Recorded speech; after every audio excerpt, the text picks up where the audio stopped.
गृह मंत्री अमित शाह ने मोदी 2 के पहले साल के वर्षगांठ के अवसर पर कहा कि महाराष्ट्र के कद्दावर नेता नारायण राणे ने महाराष्ट्र में जो राष्ट्रपति शासन लागू करने की मांग की है, यह उनका व्यक्तिगत फैसला है। तो क्या भाजपा नहीं चाहती कि उद्धव सरकार वहां से खत्म हो? क्या भाजपा उद्धव सरकार को बनाए रखना चाहती है, पाले पोषे रखना चाहती है?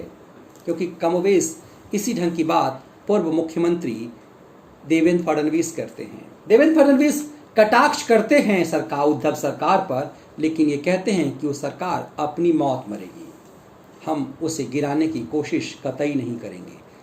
क्या भाजपा ये चाहती है कि इस कोरोना काल में इस उद्धव सरकार की असफलता, उसकी विवेकहीनता, उसके असंवेदनशील होने का चरित्र जनता के सामने आए? जनता ने गठबंधन को वोट दिया था, भाजपा की अगुवाई में शिवसेना को वोट दिया था और बहुमत भी दिया था, लेकिन सरकार शिव सैनिकों ने अपने विरोधियों के साथ मिलकर बना ली। शरद पवार लगातार कहते रहे कि जनता ने हमें मैंडेट विपक्ष में बैठने के लिए दिया है।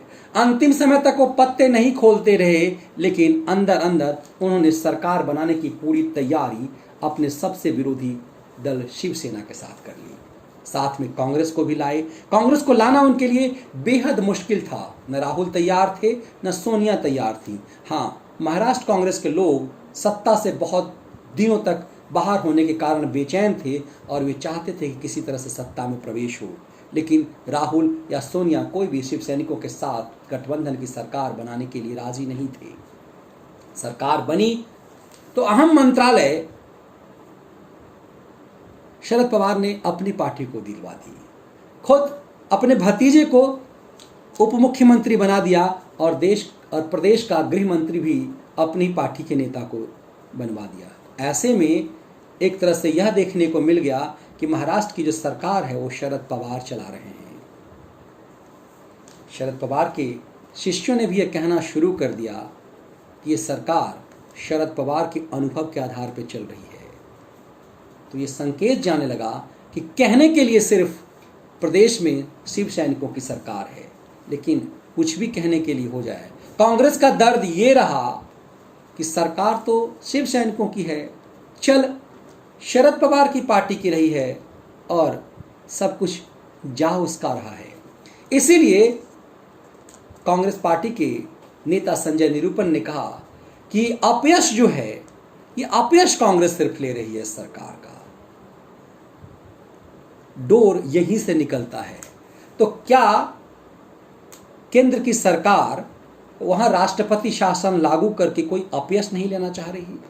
वो चाह रही है कि तीनों सरकार के जो तीनों गठबंधन की पार्टी, जो महाआघाड़ी की जो पार्टी है, वो आपस में इस कदर झगड़ ले, इस तरह मर खप जाए कि सरकार गिराने का कलंक उसके ऊपर ना लगे और इसमें कुछ वक्त जाया हो जाए, कोरोना का ये काल खत्म हो जाए, ताकि इस आपसी टकराहट के कारण जो सबसे बुरा हाल इस कोरोना काल में महाराष्ट्र का हुआ है, उसका अपयश भाजपा को ना मिले। दोनों तरफ से सरकार गिराने का भी अपयश और इस बेहद बुरे दौर में सत्ता संभालने के बाद की बदनामी का। करे धरे आघाड़ी की सरकार और इसका अपयश ले ले भाजपा और केंद्र की सरकार। तो नारायण राणे कुछ भी कहें, राष्ट्रपति शासन लागू करने की बात करें, राष्ट्रपति शासन लागू होने से भी अपयश केंद्र को ही मिलेगा। तो क्या इसीलिए जो बात संजय निरुपम अपने पार्टी के लिए कर रहे थे, वो संदेश भाजपा के लिए था? क्या अमित शाह यही जो संजय निरुपम कह रहे हैं उसे बिना कहे संदेश दे रहे हैं कि भाजपा न सेना की सरकार को गिराने का अपयश लेगी और न ही वर्तमान समय में सत्ता संभाल करके या राष्ट्रपति शासन लागू करके उनके कुकर्मों का अपयश लेगी? ये खेल अपयश ना लेने का है। महाराष्ट्र की स्थिति अब इस कदर हो गई है कि एक समय वहाँ सत्ता पाने का होड़ था, अब सत्ता से बाहर होने की बेचैनी है। सत्ता में ना रहने की बेचैनी, क्योंकि हर कोई अपयश से बच रहा है। अपयश इसलिए भी कि ये बेमेल बेजोड़ गठबंधन था जिसका चरित्र नहीं मिलता था, और ऐसे गठबंधन हमेशा अपयश देते हैं।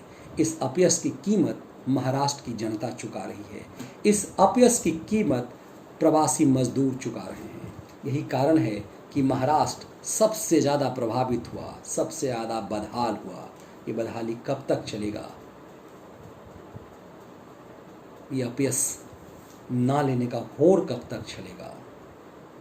और इस अपयश ना लेने से, इस अपयश से भागने की बेचैनी में महाराष्ट्र और कितना तबाह होगा, ये आने वाला समय ही बताएगा। बहुत धन्यवाद।